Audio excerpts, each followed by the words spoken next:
Study Gurukul में आपका स्वागत है। मेरा नाम तेजस्वी राज पाठक है। आज की क्लास में हम फिजिक्स 12 क्लास के चैप्टर फर्स्ट में कूलाम्स लॉ को पढ़ने वाले हैं।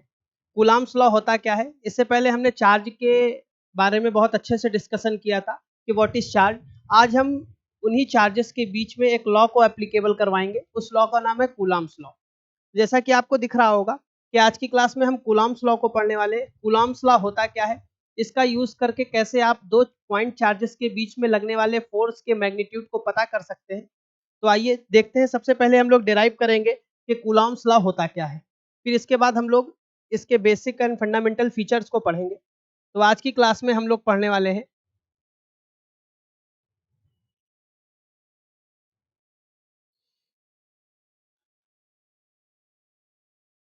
Coulombs law. तो बेटा आज की क्लास में हम लोग कूलाम्स लॉ को पढ़ने वाले हैं। कूलाम्स लॉ को पढ़ने से पहले आपको पता चलना चाहिए कि ये कूलाम्स लॉ होता क्या है और ये कहाँ काम करता है। तो जैसे चैप्टर के स्टार्टिंग में हमने आपको बताया था कि बेंजामिन फ्रैंकलिन ने बताया था कि चार्जेस टू टाइप्स के होते हैं, एक होता है पॉजिटिव चार्ज और एक होता है नेगेटिव चार्ज। पॉजिटिव चार्ज या फिर सेम नेचर के चार्ज आपस में एक दूसरे के ऊपर रिपल्सन फोर्स लगाते हैं। अपोजिट नेचर के चार्जेस जो होते हैं वो एक दूसरे पर अट्रैक्शन फोर्स लगाते हैं। तो इन्हीं फोर्स के लगने वाले मैग्नीट्यूड को कैलकुलेट करने के लिए कूलाम्स लॉ को डिराइव किया गया। तो कूलाम्स लॉ करता क्या है? तो Coulomb's law it helps us two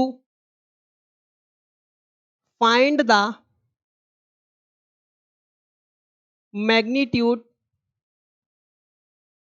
of the force which is acting which is acting between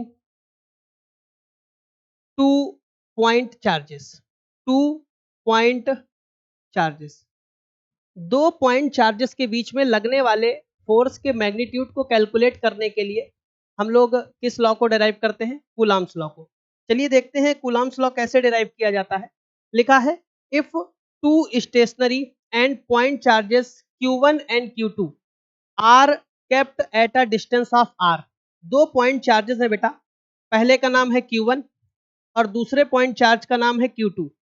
इन दोनों पॉइंट चार्ज के बीच में डिस्टेंस बेटा कितनी है? आर। तो आपको पता है यदि ये सेम नेचर के चार्जेस होंगे तो एक दूसरे पर लॉ ऑफ रिपल्सन लगाएंगे, रिपल्सन फोर्स लगाएंगे। अगर अपोजिट नेचर के चार्जेस होंगे तो एक दूसरे को अट्रैक्ट करेंगे।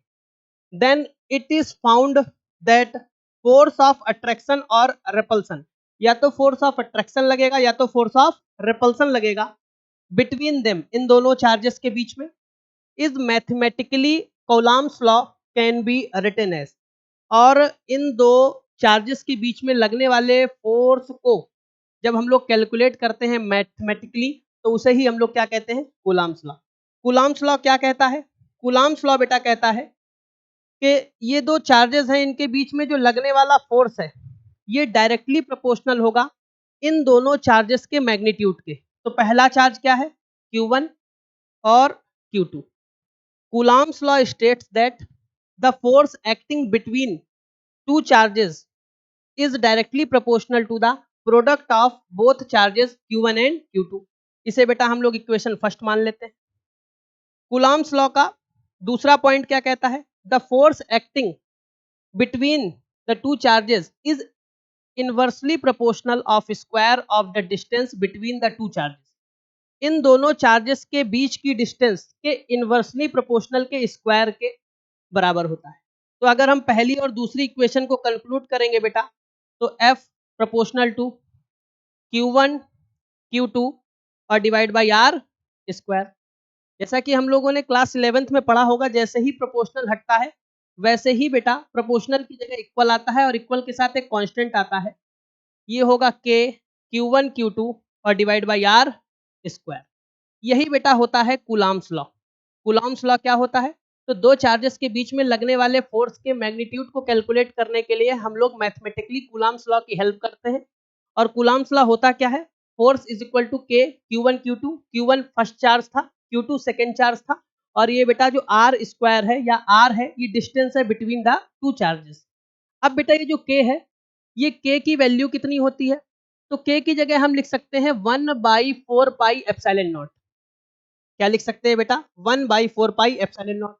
तो इसी फॉर्मूले को कुछ ऐसे भी लिखा जा सकता है, F is equal to 1/4 pi epsilon naught Q1 Q2 divide by R square. तो इसी फॉर्मूले को कूलम्स लॉ को कुछ इस प्रकार भी हम लोग डिराइव कर सकते हैं। अगर हम बेटा मैथमेटिकली जब हम लोग न्यूमेरिकल्स को सॉल्व करेंगे तो वहां पर हमको इसकी वैल्यू रखनी होगी। तो k को 1/4 पाई एप्सिलॉन नॉट भी कह सकते हैं, या फिर k की वैल्यू होती है 9 इंटू 10 की पावर 9 न्यूटन मीटर स्क्वायर पर कूलम स्क्वायर। ये जो k की वैल्यू है, पहले तो ये जान लेते हैं k होता क्या है। k होता है इलेक्ट्रोस्टैटिक प्रोपोर्शनैलिटी कांस्टेंट। ये जो आपको k लिखा दिख रहा है, इसे हम लोग क्या कहते हैं? इलेक्ट्रोस्टैटिक प्रोपोर्शनैलिटी कांस्टेंट, जिसकी वैल्यू टाइम टाइम पर चेंज होती रहती है। आपको 2 4 5 वैल्यू हमेशा याद रखनी है बेटा। वैक्यूम या फिर एयर के लिए जो k की वैल्यू होती है वो होती है 1। अगर हम बेटा मेटल के लिए बात करें k की वैल्यू की, तो मेटल के लिए होती है इन्फिनिटी। अगर बेटा हम लोग k की वैल्यू वाटर के लिए बात करें तो वाटर के लिए होती है 80। अगर बेटा हम लोग ग्लास के लिए बात करें k की वैल्यू तो होती है 5 से लेकर 10 तक। अगर बेटा k की वैल्यू हम लोग माइका के लिए बात करें तो होती है 6। ये k की वैल्यू होती है जिसे हम लोग इलेक्ट्रोस्टैटिक प्रोपोर्शनैलिटी कांस्टेंट के नाम से जानते हैं। हम लोगों ने k की वैल्यू निकाल ली, अब हम लोग एप्सिलॉन नॉट की वैल्यू को भी देख लेते हैं। बेटा जो ये एप्सिलॉन नॉट लिखा हुआ है, ये एप्सिलॉन नॉट है। जैसा कि k की वैल्यू चेंज होगी टाइम टाइम पर, तो एप्सिलॉन नॉट की वैल्यू भी चेंज होगी। वैक्यूम और एयर के लिए एप्सिलॉन नॉट की वैल्यू होती है 8.85 इंटू 10 की पावर -12 कूलाम स्क्वायर पर न्यूटन मीटर स्क्वायर। तो अगर हम लोग एप्सिलॉन नॉट की वैल्यू देखेंगे तो बेटा कितनी आती है? 8.85 इंटू 10 की पावर -12 कूलाम स्क्वायर पर न्यूटन मीटर स्क्वायर। तो बेटा यही था हमारा कूलाम्स लॉ। कूलाम्स लॉ को एक बार फिर से देख लेते हैं। कूलाम्स लॉ होता क्या है? दो चार्जेस के बीच में लगता है जो फोर्स, उस फोर्स के मैग्नीट्यूड को निकालने के लिए मैथमेटिकली हम लोग एक लॉ की हेल्प लेते हैं। उस लॉ को कहते हैं कूलाम्स लॉ। कूलाम्स लॉ होता क्या है? F is equal to k Q1 Q2 divide by R square. यहाँ पर जो k होता है इसकी value time to time change होती रहती है। इसे k को हम लोग कहते हैं इलेक्ट्रोस्टैटिक प्रोपोर्शनैलिटी कांस्टेंट के नाम से हम लोग जानते हैं। चलिए अब 2-3 पॉइंट और देख लेते हैं। The direction of the force is always along the line joining of two charges. जैसा कि बेटा ये पहला चार्ज है Q1 और दूसरा चार्ज है Q2। इन दोनों के बीच की डिस्टेंस R है। आप खुद सोचकर बताइए, अगर दोनों पॉजिटिव हैं तो सेम नेचर के चार्जेस आपस में एक दूसरे को रेपल करेंगे। जब रेपल करेंगे तो लगने वाली फोर्स की डायरेक्शन ऐसी होगी बेटा। ये जो डायरेक्शन होती है, ये line joining of the two charges, दो चार्जेस के बीच की डिस्टेंस को ज्वाइन करती हुई लाइन खींचेंगे, उसी लाइन पर ये फोर्स लगेगा। यदि ये अपोजिट नेचर के चार्जेस होंगे, if the charges are in opposite nature, there will be a force which is known as law of attraction. तो बेटा इनके बीच में लगने वाले फोर्स की डायरेक्शन आपको ऐसे देखने को मिलेगी। अगला क्या लिखा है? The force is repulsive. Force repulsive होगा, रिपल्सन करेगा if the charges have the same sign. यदि चार्जेस सेम साइन के होंगे, प्लस प्लस होगा तो रिपल्सन होगा, माइनस माइनस होगा तो रिपल्सन होगा। And attractive if their signs are opposite. बेटा अगर साइन अपोजिट होंगे तो लगने वाला फोर्स क्या होगा? अट्रैक्शन वाला फोर्स होगा। अगला क्या है? This force is a conservative in nature. Objective में बेटा याद रखिएगा कि ये जो फोर्स है ये कंजर्वेटिव है। बेटा इस फोर्स का सॉरी, इस फोर्स का बेटा एक दूसरा नाम है जिसे इनवर्स स्क्वायर लॉ के नाम से भी हम लोग जानते हैं। तो ये छोटा सा एक वीडियो था जिसमें हमने कूलम्स लॉ को पढ़ा। मुझे उम्मीद है कि आपको ये वीडियो बहुत अच्छे से समझ में आया होगा। अगर इस टॉपिक या इस चैप्टर से रिलेटेड कोई भी इशू है तो आप उसे कमेंट में जरूर पूछिएगा। अगली क्लास में मुलाकात होगी, तब तक के लिए धन्यवाद।